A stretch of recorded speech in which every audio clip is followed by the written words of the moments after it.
Thank you for tuning into another episode of Turek Books. Reminder, I'm going on a U.S. tour this summer. New York, Chicago, Philadelphia, Portland, Oregon, probably Portland, Maine, Dallas, L.A., San Diego, Seattle. Get tickets on my website now. Follow me on bandsintown to see when new locations show up. And I think it's going to be a great time. I'm titling it the Summer of Discontent Comedy Tour. We have a lot we need to rally around together. We need to laugh. We need to explore what's working and what's not working, and I need to vent because no one listens to me otherwise. So check me out. Our guest today, Steve Hernandez. We go back a long way. He's a comedian. He runs the Chatterbox Show in Covina, which is one of the best comedy shows in LA, maybe anywhere. It's just pretty special. One of those places that just organically works, and in a large part because Steve is behind it. So he's a really open-minded, open-hearted guy. I hope you enjoy our conversation. I did have to edit it down a little bit because I'm finding with these remote interviews, so much of them are me and my friend catching up. And this isn't about friendship. It's about books. And I hope you know that. And I hope you enjoy it. All right, thank you. Welcome to Turek Books Podcast. Thank you so much for tuning in. I'm your host, Joshua Turek. We're never going to read all the books we want, but when someone tells us about a book, that's its own valid form of experiencing it. Our guests come in to talk about the books that left lasting marks on them as readers, and that becomes a springboard to who they are, who I am, and maybe who all of us are. So sit back, relax, and enjoy it. And who knows, maybe you'll end up grabbing a book or two. Maybe you've read some of them and it's nice to hear someone else talk about them. We want this to be like a book club, but without the guilt. Thank you so much for tuning into another episode of Turek Books. I'm so excited for our guest today. He's a comedian. We go way back. Steve Hernandez, how you doing? Great to be here. Arizona, huh? Yeah, can you hear me all the way from Arizona? Are you liking it okay? Yeah, I'm liking it okay. It's a slower way of life, and I'm okay with that. How you doing? I'm good. We moved into West Covina, and we live with my uncle now, and so I might as well be in Arizona. For anyone listening, Chatterbox is an incredibly popular bar, and the comedy shows that Steve's put on there for years are like the best in the LA area. So if you're ever finding yourself wanting to get out there, you should. Because just a vibe you cannot get in the parts of the city that are advertised as like the entertainment capital of the world. It's very nice. Thank you. And I'm not trying to I'm not trying to get on the show, Steve. It's too far. I know you live too far now. Yeah. I know we got to get to the point of the podcast, but are there places to do stand up out there? It's a pretty thin scene out here. I actually kind of didn't really do much research. Turns out the poetry scene is like thriving out here. The University of Arizona has a huge poetry center. It definitely the city itself just has that spirit, which I don't do live poetry, but it's kind of cool to find out that that's going on. I mean, I don't do it. I would do it, but I spent all my live performing time doing stand-up. But yeah, I did a Don't Tell comedy at like a Mexican restaurant in South Tucson, and it was great. It was so fun. The people here are really nice. It's a nice city, noticeably so. That's what they say about Republican states, you know? Everyone's nice. Oh, yeah. So Tucson's, like in any state. It's a university town. Yeah, exactly. Left for sure. Even more left than LA, I would say. But I rode my bike 20 miles north into this not left city. And I'm talking to a guy on the path trying to figure out how to get where I needed to go and who should help me out. But two Republicans in their U.S. flag make their Trump hats, couldn't have been nicer to me. And so, yeah, it's we're being torn apart by corporate media. So, that's right. I remember there used to be a time when I was younger where both sides kind of got along somewhat, or I could easily say, oh, I know I have some conservative friends who, we don't see eye to eye on everything, but ultimately we're all trying to do that's all been torn asunder. But I still think when you deal with people face to face, it's just a whole different thing. That's how it always is. Yeah, exactly. Whole different thing. We got more in common than we do that separates us, but boy, the powers that separate us are good at what they do too. Absolutely. I'd love to hear about your reading life a little. I know you had a baby recently. Are you getting any time to read? Are you a reader? Like how far? What's your style? Yeah, I've been. I feel like I've heard you bring up books many times over the years. Oh yeah. I would say that I would say that I've totally switched over to audio now. Especially if if a person has ever moved a few times. I'm trying to get the hell off of like real books. So I do have my Kindle, but phones and articles have really like shot my long form reading stuff a lot. But I feel like I'm going to get back to it. So you're right. I do have my baby. My baby's 1.5 years old. So, dude, it's crazy. Like everything you've heard, believe it, good and bad. It's really cool. It's really fun. And I'm glad that I bartend because I get to spend so much time with her. But it's just crazy how much like you just have to focus on this kid, and you don't want to look at your phone too much because she's already in love with the phone. So you leave in the next room, and so you're just greedy for it. Like whenever you like, you're like, anything like that. But yeah, it's wonderful. But yeah, I've very much switched to audio now. Like if I have a book, like the past 10 or 12 or 15 books I've read are like straight audio, and so I'm still reading good stuff, but the actual solitude and sitting down for an hour and like getting lost in that way, I haven't been able to do, or I haven't done as much. But I do think the audio format is I don't want to say it's the same, but it's definitely pretty close. You're also it's still very personal and one-on-one. But yeah, I'm still reading all the time if audio counts. Oh, it absolutely counts. And I mean, it's the original form of storytelling. We talk about that all the time. But what you said kind of led me to understand that the physicality changes. I'd never really thought of that. But yeah, reading a book, you are finding solitude. You are sitting. You are in a different physical position. You're holding the book. And audiobook changes that physicality. I've never really considered that. But so you're on the move. You're doing stuff when you're listening to that audiobook. Driving or exercising or any of that stuff, cleaning, weighing bottles at the bar. But yeah, I mean, I still am voracious for that stuff. I've read some good stuff in the past year, but have your reading interest shifted since you had a kid? No. I don't think so. I do think my stand up is how I process a lot of things, and I feel like it's starting to come now. Those jokes about being a dad and having a father. She's almost 1.5 years now. I've had a few things, but like I said, everything you've heard is like this has forced me to grow up. I have fought so hard to not be a true adult my whole life. I mean, I've prioritized those things. I just turned 47. And now it's almost like right after you have the kid, it's like, oh, fuck. Now I have to, like, worry about things. And now I have to Julia dog walks in the morning. And so now I have to get up Monday through Friday at 8 o'clock, which as a bartender, stand-up comic, that's very early. But I have to get up Monday through Friday. I have to be up at least by 8 a.m. And then I watch her until she takes her nap at 11 a.m. till 1. But just having to get up, that's like my job now. And it's me and her, and we play and we watch Peppa Pig for a half hour, and then we wander around outside at my uncle's beautiful home in the backyard and front yard for like an hour. All of this stuff is forcing me to prioritize my life in different ways, which,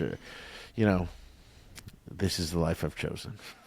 Yeah, no, and I mean, life is supposed to change. Yeah, I mean, do you two want to have kids? Yeah, we talk about it a lot. Yeah, we keep pushing it off for one reason or another, and now we're getting old enough that it's like, hey, rubber's meeting the road here, yeah. Literally, I guess. But But No, yeah, not yeah. literally. What's that have to do with anything? I guess in my mind, you were taking the rubber condom off and throwing it onto the road and saying, we got to have a baby. That's really we got, dude. It was literally she took out her IUD, and it was literally one time, and I was so Wow. pissed. Yeah, I was so pissed because I had planned for like a year of like exiting the life that we had and everything. Right. It was Transition. literally one time, and then she was pregnant, and it was like, God damn it. Wow. Yeah, Oh, I think there's so many couples who are probably jealous of course. that. Of course. We know many of them. So, Yeah. of course I'm grateful that we didn't have to like go through all the troubles or, get shots and all that bullshit. Your But bodies yeah. were just like waiting for that moment, just clamoring. Yeah, man, I The guess. chemistry, the biological chemistry, undeniable. I mean, it's obvious seeing you and Julia together. Babies want to be made, and yeah. Yeah, like I had a bunch of family over the other day, and they were like, "Oh, you got to give her a brother," and I'm like, "Hey, man, if God wants us to have another one, He's got to give us a bunch of money because this one was already we couldn't have afforded this, but Julia wanted that experience, and she got it, and now I'm getting it too. So, Yeah. No, it's admirable and it's cool, and yeah, that mindset shift, because when I do turn that corner into thinking of raising a child, if I were to be lucky enough to do so, for me, the hardest thing to give up would be my fatalism. There's, I don't get me wrong, I love life, but there is a part, like a little safety latch in the back of my mind that's like, well, I've lived a lot of good life too. And you have that kid and you're like, no, like ideally you have to stay alive for this child. You want to. yes, but I mean, I don't. Yeah, it obviously feels terrible right now, but I come from Christianity, and I come from I don't believe that stuff anymore. At least any version of it that's traditional. But they've been saying the world is going to end since the beginning of the world, and especially in Christianity, they thought Christ was going to come back that generation, like within 20, 10, 20, 30 years. So until we get to the place where we're eating each other, I just don't buy it. I think it always feels bad, or there are times when it feels very bad. It really does feel very bad right now. But just like anything, I just truly believe life turns on a dime, and to discount that it's as ludicrous as and that's not even a Pollyanna thing. That to me is like I've seen life turn on a dime like that. So, I think I think it's smart to say it could just turn just like that. I love that. Yeah. Also, I could be defending my kid tomorrow too from getting eaten by, droves of men. Yeah, but previous generations have survived that. It's like, Oh yeah, especially when we're talking about the Bible. If you're talking about looking at Old Testament, there's books devoted to Jewish people being like starved out by Rome, like them truly having to eat each other, people sacrificing their kids. It's been far more fucked up than it is right now, and so yes, life could turn on a dime, and we just have to count on that. All right, so you told me to get a stack of books, so I I do have a literal stack of some good stuff here. Well, I have. What are you starting us with? I am listening to right now. It's great. It's this book about. And we don't have to talk about this that much. We've kind of been dancing around, but I don't even have the name because I didn't plan on talking about it. But this woman wrote this tell-all about working at Facebook. Yeah, I know the one. It's great. I'm listening to it right now. Yeah, and it's like, because it's so like dishy. Like she's like talking so much shit, but it's like worse than you could have even imagined because she was right there when all of this stuff was happening. What's her name? Who's the woman who wrote Lean In? Oh yeah, Carol. Yeah, she just made that ridiculous video that got posted to the internet. Would you hide me? Would you hide me? What? Imagine a friend was having lunch with her and then she starts crying and says, "Would you hide me?" And even the person while she's telling the story is like, "What?" They're like at the nicest restaurant in the world, you know. Would you hide me? As immigrants are being ripped out of their cars, this billionaire. I mean, even at that point, if you're friends with this billionaire and you're kissing their ass because it's helpful for your life, even then you got to be weighing whether it's worth pretending to be their friend. I mean, well, that's what's great about this book too, because she's an employee. So, but anyways, Yes. that woman, Cheryl, whatever. Yeah. No, it's Cheryl's, not Strauss, but it doesn't matter.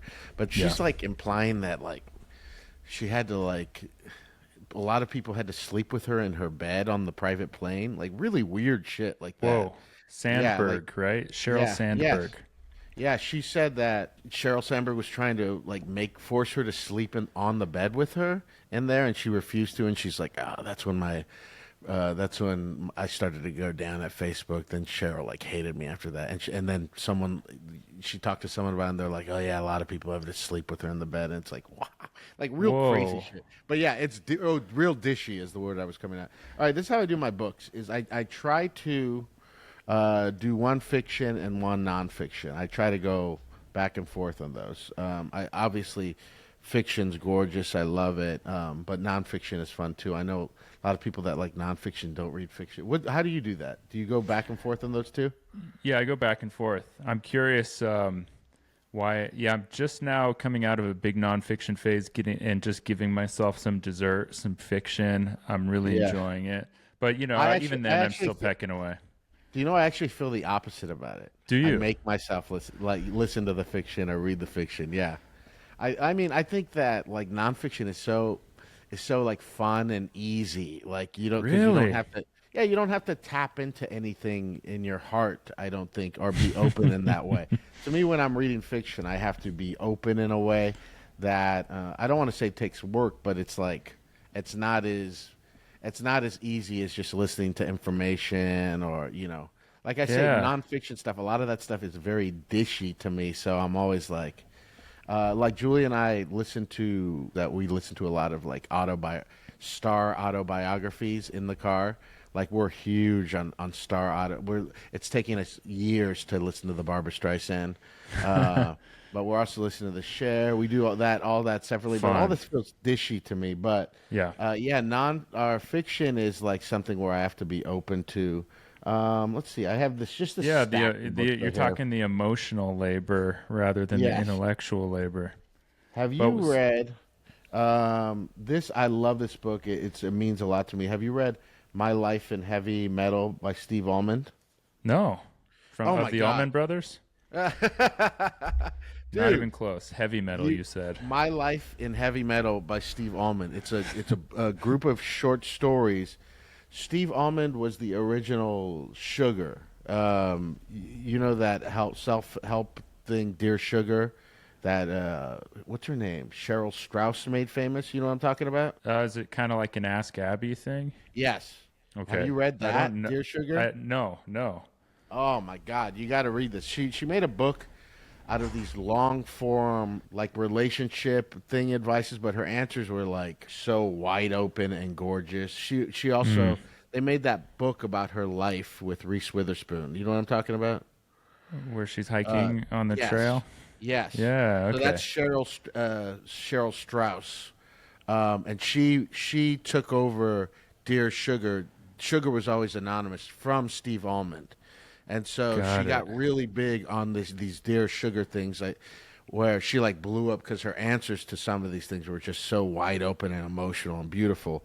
And then she made the hiking book, and that kind of shot her into the stratosphere. But Steve Almond wrote the original ones. It's this group of short stories that are all very sad and very modern, and they're very sad, but they all kind of have to do with sex too. So they're very sexy, modern stories that are all sad. Which is, I love all that shit. Oh, yeah. Yeah. Perfect combination. Yeah. I mean, yeah, to me, I'm polyamorous. And yeah, I have the ethical slut here too. That is kind of like, I always joke around about the ethical slut. That's where everyone begins, but it's like silly the more you do it. But I as a joke, I go up to people, my friends, or if we're in a bar or something like that, I'll go up to a woman that I kind of know and say, "Hey, have you read The Ethical Slut?" Like, to be funny. And then sometimes they have no idea what I'm talking about, and I have to explain polyamory to them. Damn it. Which is never anything that I want to do at all. But I always think I'm a big sex nerd and relationship nerd, and so to me, Steve Almond's My Life in Heavy Metal, and The Ethical Slut, is the place to start with this stuff. Like I do have people when they hear me on big podcasts and stuff reach out, a lot of women and all this stuff, and you always have to start with The Ethical Slut, just because it gets you open to some things. But obviously, ultimately, that's like when someone says, I'm on a spiritual path, and you say start with the Bible. It's like kind of stupid, but yeah. So where do you take them from there? You start at The Ethical Slut, and what are there to be books honest, that follow, or is it? I don't know. There are a few books that I think are really like if someone's telling a personal story. There's a book called Open. There's a newer book right now about a woman who's opened her marriage, and she talks about it more. You know what I'm talking I know about? the one you're talking about. Yeah, it's what is she's that? in What's New it called? York. Yeah. Yeah, I can't remember the name. But have you read it? Have you? Yeah, it's great. I really? Yeah, I didn't plan on. I had the audio version, and then I bought a physical copy because it's really, really good. And it ends up being that one I really, really love, because it ends up being. It is obviously about having an open marriage, but how this woman has set her needs aside for so long, she doesn't even know what it looks like to go after something just for herself. So it is about opening her marriage, but it ends up being much deeper than that in a lot of ways. And polyamory gets a bad rap. I know not from you. You're a very open-minded guy. But to me, I'm always regular marriage and regular monogamy is such a sham for women. It always makes me laugh. Yeah, even I was joking with you before for the setup for the podcast. Julie was running around because she is about some of the stuff. She knew how to work technology a little better than me about some of the stuff. And so, but if I let her, she doesn't have a regular job right now, but if I let her, she'll work an 18-hour day. The other day, she got up at 6 with the baby. She went dog walking at 8. She came back. We had some meetings about a podcast, and she's taking care of the baby. Then she did karaoke at the Chatterbox at 10, but it was an 18-hour day for her. Oof. Women will, because of the patriarchy, thank God, the women will work. All their self-worth is tied up in doing so often that, with sex stuff, her and I are always trying to even figure that stuff with us. We've been together 10 years, and anyone will tell you that after a certain amount of years, sex becomes, I have jokes about this stuff, but sex becomes, you have to work at it. Maybe not you and your taut little wife. I know you're, no, come on, your young hard body slamming against each other. The sound of I just turned 40, Steve. Okay, you're not so young. If we're talking about sex, where I'm to me, we're okay, if we're obviously gonna keep doing this, and also, by the way, we live with my uncle, and the baby's crib is in our room, and babies are nonstop, so we are fighting for our death to have sex, once a week, once every other week, because there's there just isn't. The baby goes to bed at 7. And then the baby naps, so there's no place for us. This is a big, beautiful house, but there's not a sex room for us here. So we're fighting for our life, for our sex life. And I've been married before, and I've been open before with my other wife. And the big lesson I learned from that is if you're not aggressively, both of you fighting for your sex life, it will go away. And it is very hard, near impossible to get back. I've found. So, and when you say fighting for it, just continuing to communicate, bring your attention to things. Well, we're 10 years in. Find romance in the little things. Yeah, we're 10 years in now, so I'm okay, this obviously we can make each other come in 5 or 6 minutes. We've been doing this a long time.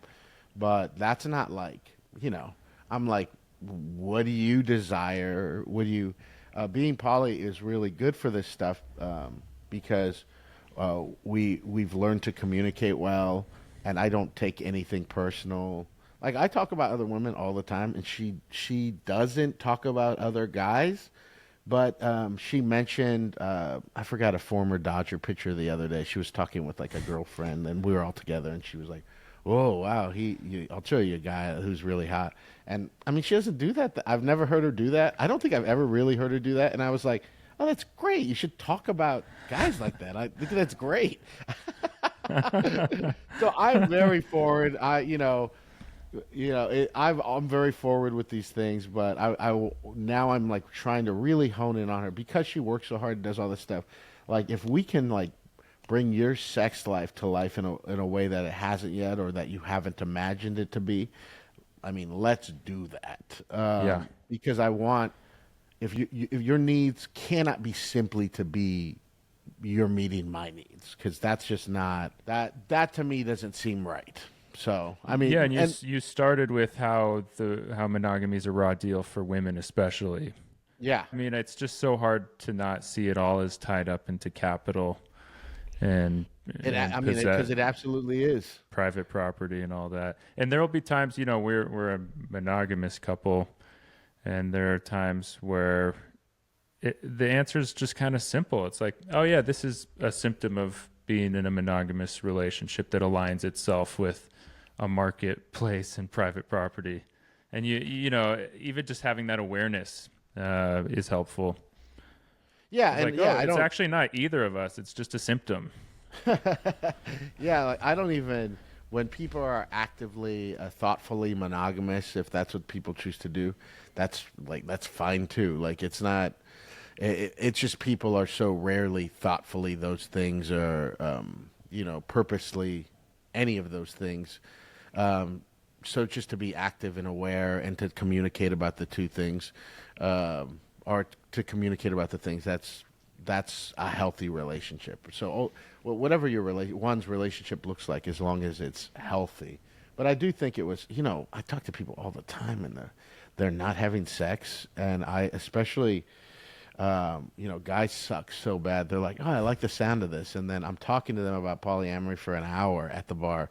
And then I'm like, well, this goes for her too. And they're like, oh, no, they can't do that. Literally an hour. And then I'm like, okay, well, you obviously don't see them as a person or as an equal or anything. But that makes me laugh so hard. Yeah, it's painful. It's painful just like how limiting so many of our social mores are on our happiness, and so many of the ills in our society. I could just point to being tied up in these unnatural modes of relationships that are clearly causing suffering, but people, like you said, haven't been able to just put a label on what's going on and why. Well, and so it just manifests in a bunch of negative feelings. There's a couple of couples I talk to regularly. I'm thinking of two couples at the bar where they both kind of get drunk together, and everyone ends up talking to me about this when they're getting kind of drunk and stuff. But I know this one couple. They love each other. They're getting married soon, and I know that he does not fuck her enough, and that we us three all talk together, and then I'm just like, let somebody else fuck her. Somebody would love to be fucking her right now. So let somebody have sex with this person that clearly you don't desire. She does not feel desired by you, and that clearly you're not fucking her enough. Just you guys can have your marriage and your relationship in this thing, and then let somebody just give it to her so she can feel alive. I mean, she's a young woman. Do not fucking sentence her to a life of this feeling not desired shit. It's so crazy to me. It's crazy. But I love hearing about it because I feel like even just talking about it, it brings it out of that vacuum that it occurs in, that is so easy to get stuck into thinking okay, this is my private life. I love hearing at least conversation about it. So, I'll post, I still post poly stuff in my stories every now and then. And Jonathan Sertorell, a very funny gay comic, he's my close friend, always just says, he'll message me and says, you're corny or all that shit. But I do like to talk about it all the time. I don't ever try to convert anyone anymore. I've been doing this for 17 years. And I do, I was I used to be a pastor too, so I was a fucking idiot when I first found out about it, trying to evangelize and think everybody, oh, this is the answer to everything. And it's really not for most people, but I do think that I don't want to say that it's like a sexuality or something that people are born in, but I do know that I have found that there are people who are, for whatever, I don't want to say innately even, but they are open to polyamory. That's how they naturally think. It is a lot of women, a lot more than men. And they think, oh yeah, I've always thought that, or I felt that, or when I heard this, it finally made sense to me. That's how it was for me. I would always break up with my girlfriends and like hook up with someone else and then get back with my girlfriends. Really nasty, dirty stuff in retrospect. But I didn't know how to do it without cheating.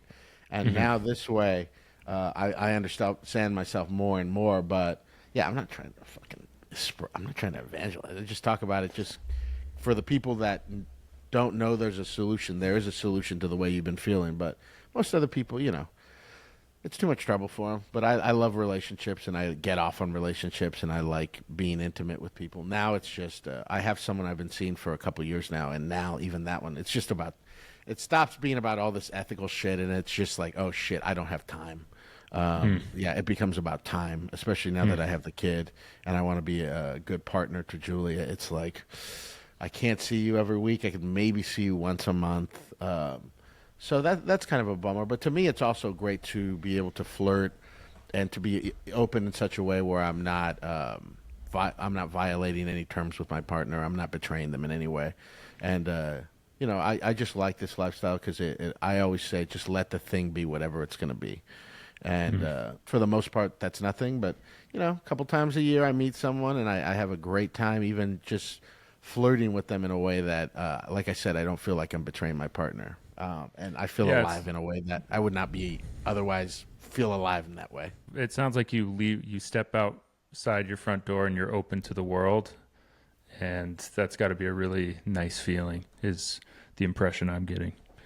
Yeah. And like I said, it's so rarely anybody. Most people think a certain way, and I'm not trying to convert anyone to not think that way. But yeah, every now and then you do meet people, and you just have nice interactions, and you don't feel bad about them, which I appreciate. That's amazing. So, is there a great polyamory book, or has it yet to be written? We got to find the name of that book that just came out. Yeah, I really do think it's a big leap forward because it's such a human story. And there's a lot of the few relationships the dating that she experiences. They're like typical non-monogamous ones. She feels used by this one guy and this couple. She meets one that's just all the stuff is very human. Because most people, when they date too, I think when they find someone that they get along with and that they love, they're like, thank God it's over, and they want to just shut the door on the thing. But I do think that all those complicated relationships and being open to those things make us feel alive, and they help us to understand ourselves in a new way.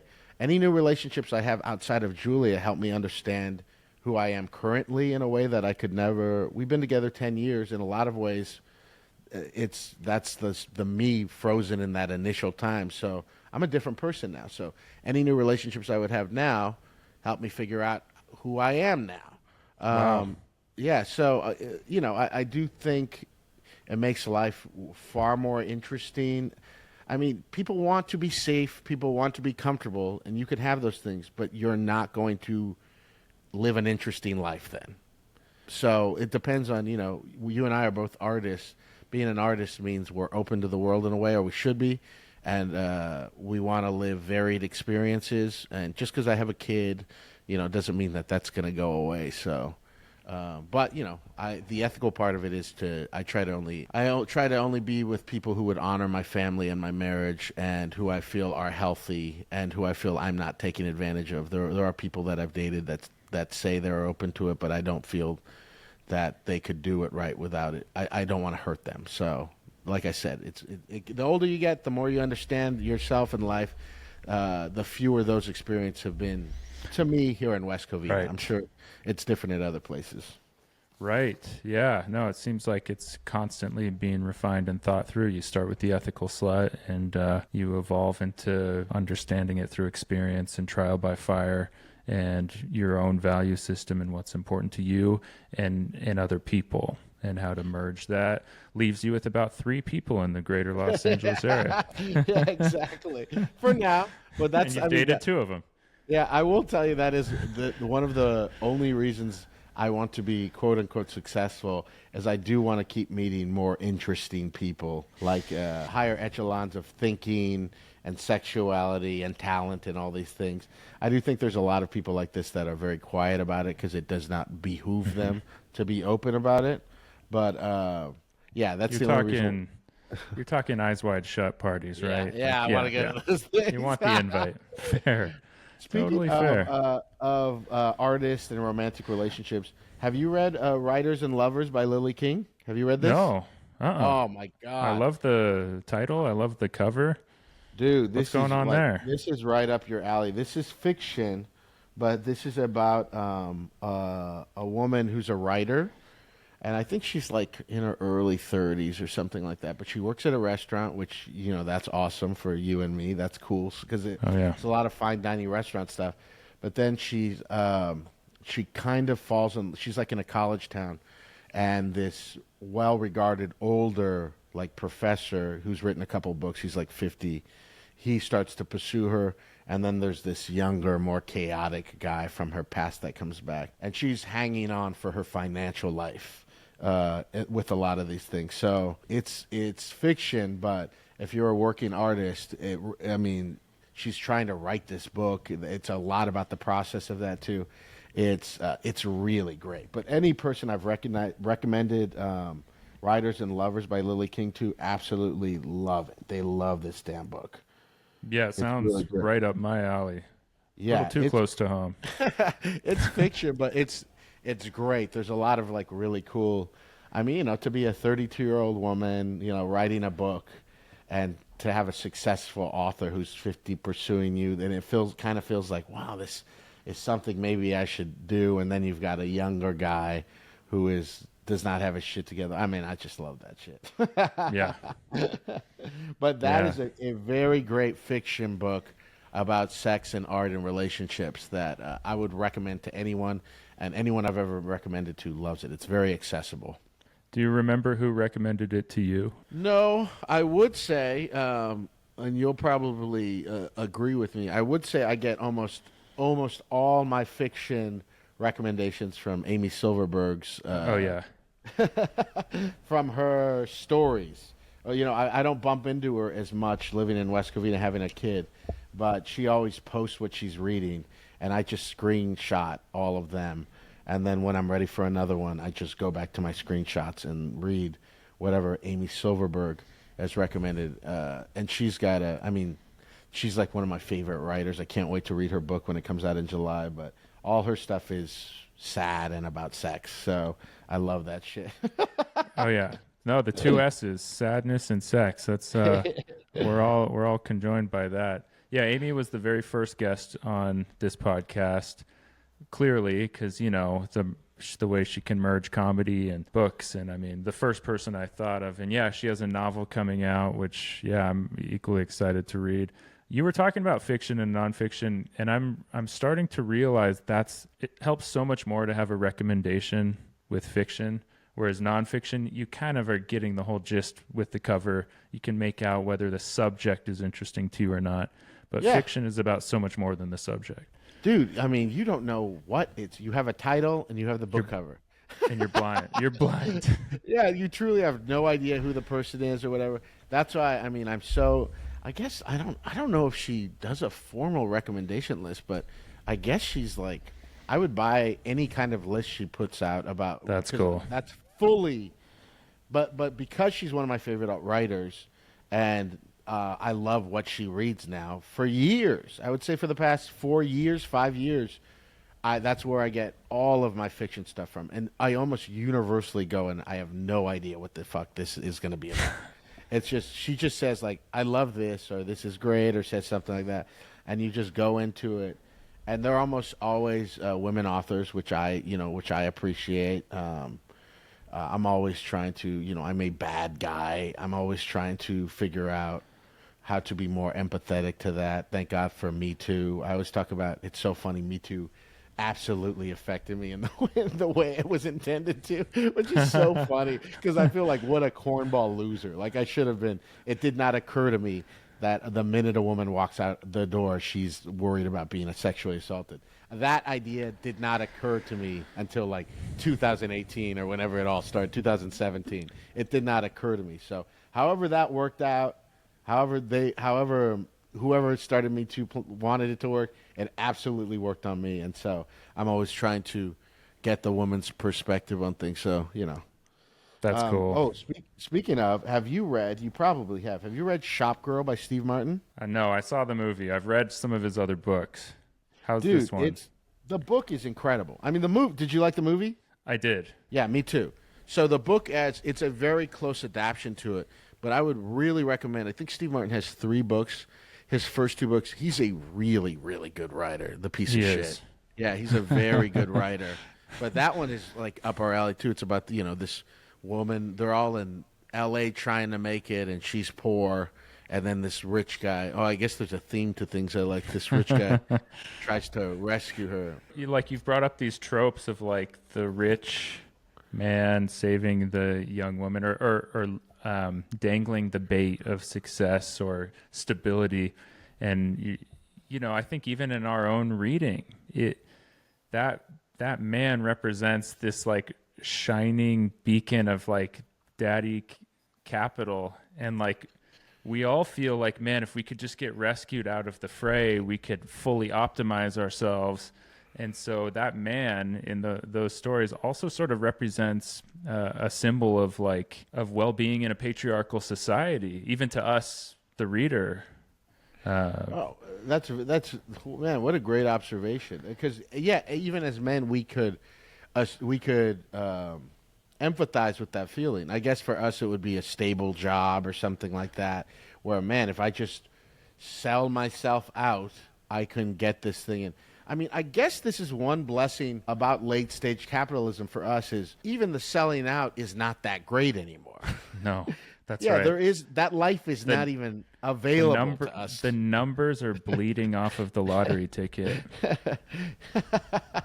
So even it's easy for us to not sell out because there's not much to sell out to. There's very little. I mean, TV production is slashed in half. There's like micro rooms. You don't get any kind of residuals anymore. That money that we were talking about is really like a year or two.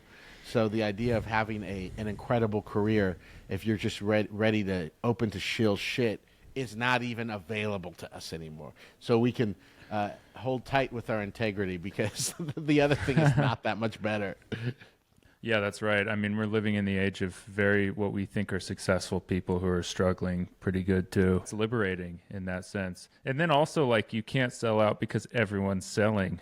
And so it's like, when A-list movie stars are the only ones in commercials now, when they used to feel shame and go to Japan and make their money outside of the glare of that. It's all indistinguishable from itself. Man, I used to, now that we're out here in West Covina, I obviously love stand-up. I get to do it. We have 2 open mics on Tuesday and Thursday. I don't book myself that often on the Sunday show, truly like 2 or 3 times a year. But the open mics, I always start off with like a 10-minute set. So I get 2 10-minute sets every week that are to a full room, and everybody knows me, so I'm able to kind of get into some very interesting territory. So I keep getting better, and I'm a funnier and funnier stand-up all the time. But I do feel like the only way for me to make it at this point is to get famous on the internet. But everybody is trying to get famous on the internet. Yeah, but I mean, it's a big internet. Yeah. I mean, you've got your little area of the internet carved out. I also think then I'm like, all right, well, I'm going to start making more videos. And I do these front-facing things to advertise for the show. I've been doing it for maybe 3 or 4 or 5 years now on accident. And I'm like, oh, yeah, I can do this in a way that I enjoy. And I need to start. I talked to Julie about this stuff. I have to start training my mind the way I was with Twitter. because I got very good at Twitter, and then Elon Musk ruined everything. But the same way you learn to write jokes, I learned to write jokes and to train my mind that way.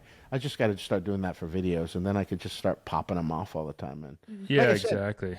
I generally enjoy making them, and it's really fun. I'm here with my wife and my daughter, so who gives a shit? Yeah, exactly.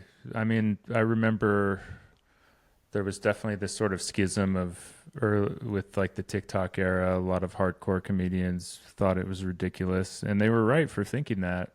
But if you just looked at it as like one more outlet for creativity, this time, unfortunately, the gatekeepers are computers, algorithms, rather than humans. But you've met a lot of those humans. They were computers too, and in like a kind of an even worse way. So yeah, I always kind of was just like, I love being creative. Even before the internet, I was making videos with my friends. There was no way to, you just show them to your other friends, or, you know, and it's like you either have that impulse or you don't. The worst is just when you see people suffering through making content when you know they're not, they're doing it to get to an end. And it's like, it actually can't work that way, sadly. It is so sad. You can see the pain in their eyes. The eyes don't believe it. And, you know, then people don't either. All right, I've got two more right here. All right. The book is called More. Is that the one? Yes, that's the one. What's her name? Okay, I just quickly looked it up. Yeah, the book is called More. Let's find her name. Okay. Just so that I threw my phone so I wouldn't look at it all. Oh, so, good. Okay, I'll look it up one more time. Just because I really do think, and a woman messaged me from Ohio and asked me some poly advice recently, and she knows two poly people in Ohio, but I want to recommend this book to her. Okay, it's called More by Molly Roden Winter. Is that right? That's right. Yeah. She said they got another book coming because they're doing. It's like full of trials and tribulations of having an open marriage, and she said the next one is like more of a happy story. But this one's great because it does talk about all some of the pitfalls that happen when you open up your marriage. All right, I really love these two books. I don't know if people have gotten to them. Columbine by Dave Cullen. Have you read this? No, the LA Times just did a list of the 30 best nonfiction books in the last 30 years, and they included that. Really? Oh, I got to look up that list. Dude, this book is so good. It's a thorough, exhaustive report about Columbine and what went down and how now it's funny because this would seem like obvious to us, but how the cops just like fucked everything up and just painted this whole what we know happened to Columbine was just like all this bullshit cop shit when a lot of the answers and solutions were right there in front of us. A lot of lives could have been saved if they wouldn't have been thinking like fucking cops. But it sounds depressing, but it's so wildly well written and interesting. I give this as a gift, and sometimes people look at it and go, "What?" This is very, but it's like it's an incredible nonfiction read, like a true page turner. So Columbine by Dave Cullen, and this one actually helped me a lot. It's by Reza Aslan. It's called Zealot. And it's the life of Christ, or the life and times of Jesus Nazareth.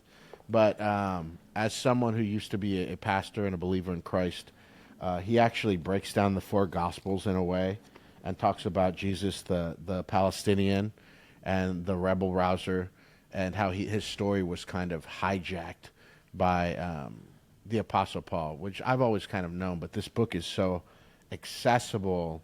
And I go back to it all the time because I just hadn't, as someone who thought that the Bible was the inerrant word of God, I hadn't thought about how these books were actually written. The four Gospels, they were written to different audiences. He talks about the audiences and why they were written in such a way, and how even the book of John, which Mel Gibson based The Passion on, how that one is like just so anti-Semitic, and Jesus is like such a superhero. So whenever you hear about like some of these crazy miracles, it's like in the book of John, and it's like laugh out loud funny when you begin to dissect it. For believers who've like known these Gospels and think of them as like kind of the same with little discrepancies. Like the Book of John is like laugh out loud funny. Jesus is like straight up a superhero in it, and where he's just like they catch him and he's like flying, or this light is shining from his face, or Moses comes down and says this guy's like better than me, and everyone's like ah.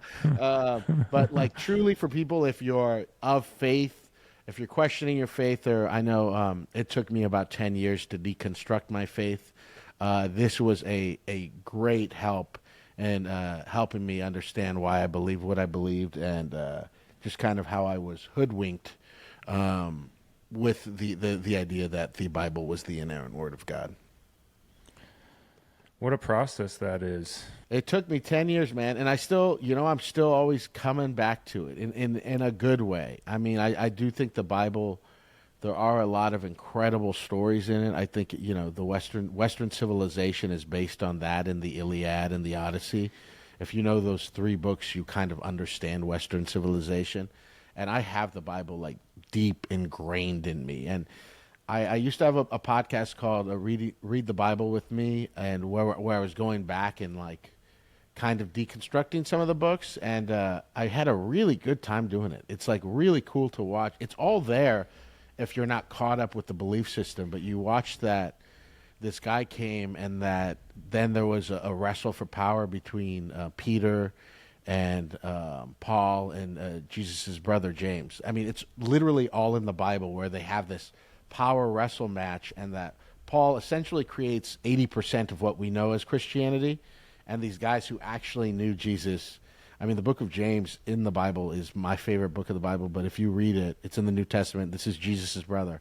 All he is doing is damning the rich. Like this, the true Christianity is about saying, fuck you motherfuckers, and that God has nothing to do with them, and that we, the church, it's so funny because James, this is in the Bible, James is like, if you save seats for rich people in the front and you help them, like if you save them and you let them come in, like damn you, like all this like crazy shit where you're like, this is Jesus's brother. This is what the church was supposed to be. Jesus says a bunch of stuff and hints at it, that if you save your riches here on earth and don't give it away, like you're a loser, you will not get into heaven. These are all true teachings of Christ that are in the Bible, and like people, make it other things. I just went to my first Seder last weekend. I had never been to one, and they were talking a lot about, obviously the Passover and then some other Old Testament stuff. And I was so caught up into it. I was like, man, these are great stories here, man. They're great for like like downtrodden people, people who are losers that the world disregards, and almost like what we mentioned before, even though America's not that thing, but man, things just turn on a dime. Like you could be doing awful, and then God or whatever, things just flip. And then, of course, they go back too. So, the story of mankind is us coming up and us fucking going down. And so we might be on a downward slope. Who knows? I don't know. But I always am going. I always find myself going back to the Bible and God. And like I said, I feel like it's so ingrained in me. It's almost like a language that I speak. So even though I want to get rid of it or disregard it, at this point, I'm almost 50. I should like cut it out and figure out some way to talk about it in a way that benefits people that don't have to believe in some stupid way about God. Yeah, you can't. To push it away too hard would be its own form of agony. It sounds like you're working with it, with a new mindset, and that you're taking what you think is valuable to you and applying it to life.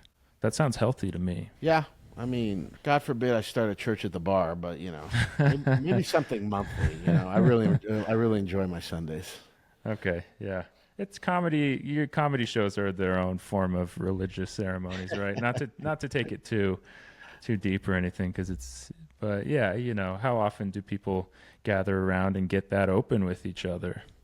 Yeah, it is. I always tell people we've been doing the Sunday show for 15 years now, and a lot of times it ebbs and flows, but sometimes we'll have like 30 people there or something, which to me is small. I mean, 50 or 60 like jam packs the room, but we have some of the best comics in the country, and our shows are always awesome, and like laughing like that is so. I think it's what's kept me young and keeps me generally happy and full of joy. It's just being around all that laughter and people opening to themselves a lot. And I'm just like, this is Covina. Like, what are you fucking losers doing right now? Are you at home watching TV or on your phone? You can come to this dumb thing that costs $5 and you'll like literally fill your body with joy, and you just don't. And I'm like, geez, there's a part in the Bible where Jesus said, "Don't tell anybody like I'm gonna be here," and the people start telling everyone because he just wants to be with his disciples, and he like crosses this lake, and then all these hundreds of people are there like waiting for them, and he just looks at them and it says like Jesus just feels sorry for them. And sometimes I'm like, yeah, I get it, bud. I'm just like, you fucking losers, I hate you. Yeah, no, it's I went to a funeral last weekend. I mean, as sad as it is, once again encountering that openness of people speaking about what a life means, what death means, their various religious takes on it or spiritual takes. And I kind of was shuffling through my mind trying to find where else does this happen in our society. I thought of bars, often because people are, drinking and they're more open. Now you bring up comedy shows. I think comedy shows, and I thought jury duty, as many games that are being played. There's such a theatrical thing there that's so interesting and so up close, and you have to really focus on other human beings. And, then there was this alternate thing of wedding, but I don't know, wedding, I feel like so much of what we do has been hijacked by how people behave in movies that we then behave like them in our ceremonies. And so we're losing what it actually means to just behave as ourselves. Oh, yeah. Well, I remember, I forget what Chuck Klosterman book it was, but he just brings up the idea of how our thought process has been so warped because of movies that people did not used to think of, like the way we think now. It is, I have to believe, is completely film, or like it's through the filter of watching television and movies. A 3-act structure. Yeah, how people absolutely did not like picture themselves the way we picture ourselves, or anything like that before. That television and movies have completely changed the way we view the world. Period. And so, I mean, all of that stuff is so. I think we're trying to break that down. Essentially, when you want to talk about monogamy and capitalism, it's all people are all trained for life to look a certain way. We live with my uncle. There's a big long story for that. There's about 5 good reasons why we do it. My aunt died of COVID, and but the house is big and beautiful, and it's on 2 lots. And my aunt, before she passed, she had it in her head to build a second house back there because there's room for it. And Julia's parents, as soon as we moved in here, were like, oh, if they're down to live with family, they're like, we'll buy us a duplex and we can all live together. I mean, dude, if you have a grandkid and you have anything, I mean, you could do it. The grandkid means so much. You could hold these parents hostage. And so much. And they just, they're great. They're great grandparents, and they just want to be near us and the baby and everything. But so I was like, well, yes, you guys buy a duplex and we could have, a place like that. But I'm like, I don't want to leave my uncle now that we're here. So we're trying to convince both parties, and I don't know if it'll happen or not, but I don't see why they couldn't just build on this property and then we have a kind of commune. Because now that I'm here, I don't want to. I have no interest in leaving my uncle. I really love him, and we're close to him in a way that I wouldn't have been if we wouldn't have lived here. And people are always talking about starting communes and stuff, but it's it was hard for me to move back here to my hometown and to live with my uncle. In a lot of ways, if you say that to people, it feels like failure. I luckily don't give a shit about any of that kind of shit. I mean, it took a couple of years to get used to the idea, but now that I'm here, my uncle's like amazing with the baby. She goes to bed at 7, and I don't know what we would do, but he's here and watches the monitor. But one of us, I don't know what the fuck we would have done without him. Because he stays and watches the baby a lot. She's just sleeping, but one of us would have had to have been here. And, we're both bartenders, we're both comedians, and I just don't know what the fuck people do without family help. But to me, now I'm like, all right, let's get us all doing it, and it's, people will hear about it and they'll think it's a little weird, but now that I'm living with one family, I want to live with more. And so the idea of single family ownership, you realize that that's just a fucking huge ball and chain. Yeah. And that if we can find ways to hijack that with friends, we're very lucky because we get along with family. I know that's a blessing. Not everyone does. Most people don't. But if we can figure out ways to hijack that to get time back, to not have to make as much money so that we can actually live fruitful, like fun, joyful lives, that's the future. And we've been forced to do that, but it might be a blessing. Jesus said, blessed are the poor. And I do think a lot of times, yes, the more poor you are, the more you can come up with creative solutions. The more poor you are, the closer you are to God. Just like we said, rich people would laugh at the idea of $20,000, but if it changes your life for the good, I think we put ourselves in some pretty good, we've set ourselves up for success. God, I love that, Steve. Yeah, it feels like a lot of this conversation was about defying conventional narratives and penetrating into sort of closer to the truth. And hearing you say that, it's like reverse engineering the village, bringing the village back to us. And instead of just being born into the village and it being the natural state of things, we have to work to get back the village. And a lot of that is working through ourselves. And to tie it into books let us examine that, as your pile has shown. Oh, yeah. I mean, all this stuff, I think, obviously, it's from other people's thinking and everything like that. And it helps you to not feel alone. Like, that's what reading does the best is we're not alone. We're not the only ones thinking like this. And, without books. And, I'm so grateful for the church in that respect, too, because it taught me to fall in love with the Bible and the written word. And I love getting in there and coming up with ideas and everything like that. So, yes, thank God for books, and maybe thank God for this fucked up world. Amen. Yeah. Well, Steve Hernandez, what a great conversation. I'm really glad we got to catch up selfishly, but I think anyone listening has probably really enjoyed it too. Thank you so much for having me on. I can't wait for your next book. You can find me at Big Hern that's on Twitter. Geez, I haven't been on a podcast in a long time if I'm saying things like that. Just find me at Hernia on Instagram. Hernia. Yeah, and he's a great follow, great guy, and I'm so happy to talk with you. Thanks so much for having me on. Thank you, Steve, and thank you so much for listening to another episode of Turek Books Podcast, and happy reading out there.